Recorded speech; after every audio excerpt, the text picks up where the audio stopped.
I'm going to show you my patented turkey gravy. So what we got here is, I'm going to take the giblets. Now I cut off the end of the wing because it's really of no use anyway, and it helps just to flavor the gravy some. So I'll add the wings. I got the heart and the gizzard and the neck. Put all that in there. And then I'll take six carrots.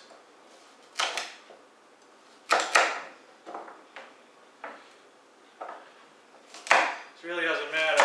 Put all that in there. Doesn't matter how big it's going to be.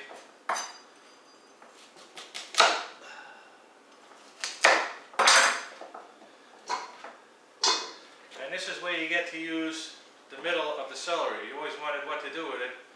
You take all that. That is very flavorful. We're going to cut all this up.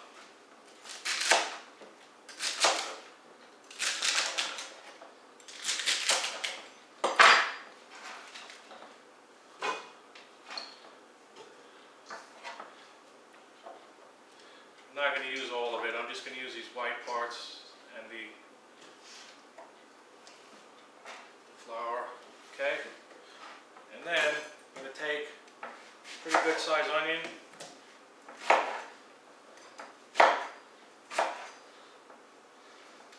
Cut it into wedges. Doesn't matter.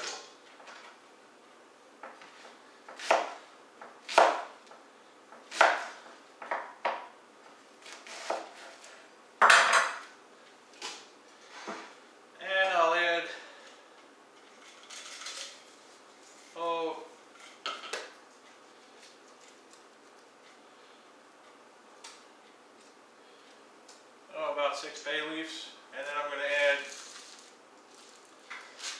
about 20 peppercorns. Now I'm going to fill this up with water just to cover, and I like cooking it in a larger pot because it gives it a chance to breathe a little bit. And it's going to cook for 1 hour and 10 minutes, and then at that time I'll add the liver and cook it another 20 minutes. So a total cooking time of 1 hour and 30 minutes.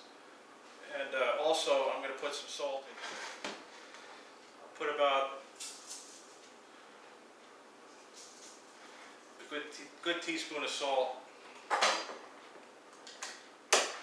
Okay, so the gravy has cooked for 1 hour and a half, and I picked out the meat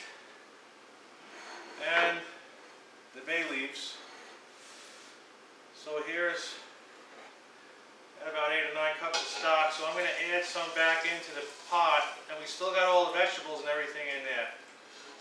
The nice thing about this is you're going to combine it all. So if you don't have an immersion blender like this, you can use a regular blender. But I'm going to go ahead and do this now.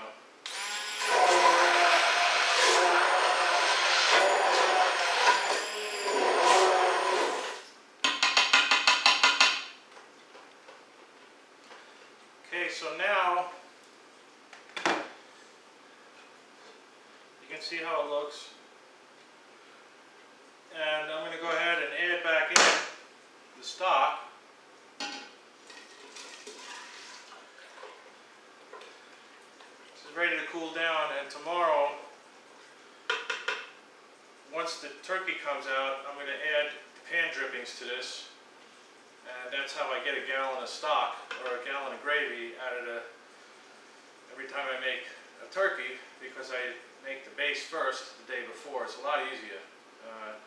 So after we put in the turkey, the pan drippings from the turkey, then we'll give it the final salt, and may have to thicken it up a little bit. The nice thing about the carrots and stuff is it already starts to thicken it up, so if you have to bring it together, then you just need to add a little bit of cornstarch.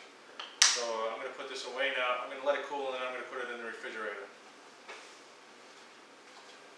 I forgot about an important step, and I took all the giblets and the meat off of the neck, and chopped it all up, and that's going to go in there too.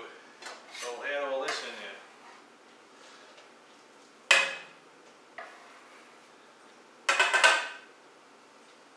After all, it is giblet gravy, that's the way I make it. Okay. So now, this is going to cool down and go in the fridge.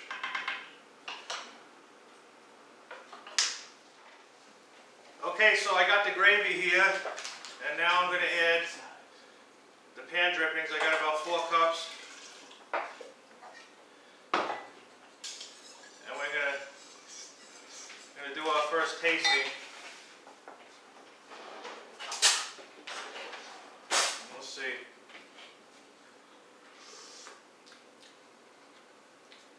Wow. That's pretty close. I'm going to add about a teaspoon of salt. I'm telling you, the brine really, the salt will creep up on you in a hurry. Okay, so now we'll just take some cold liquid, because I got to thicken this up a bit. Take some cold liquid, add some cornstarch to it, thicken it up, and then I'll put it out on there to boil.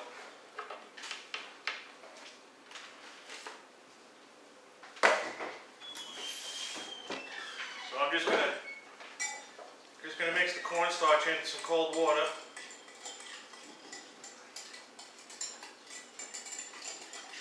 And I'm gonna add it to the gravy. And now what we'll do is put it back on the stove and let it boil.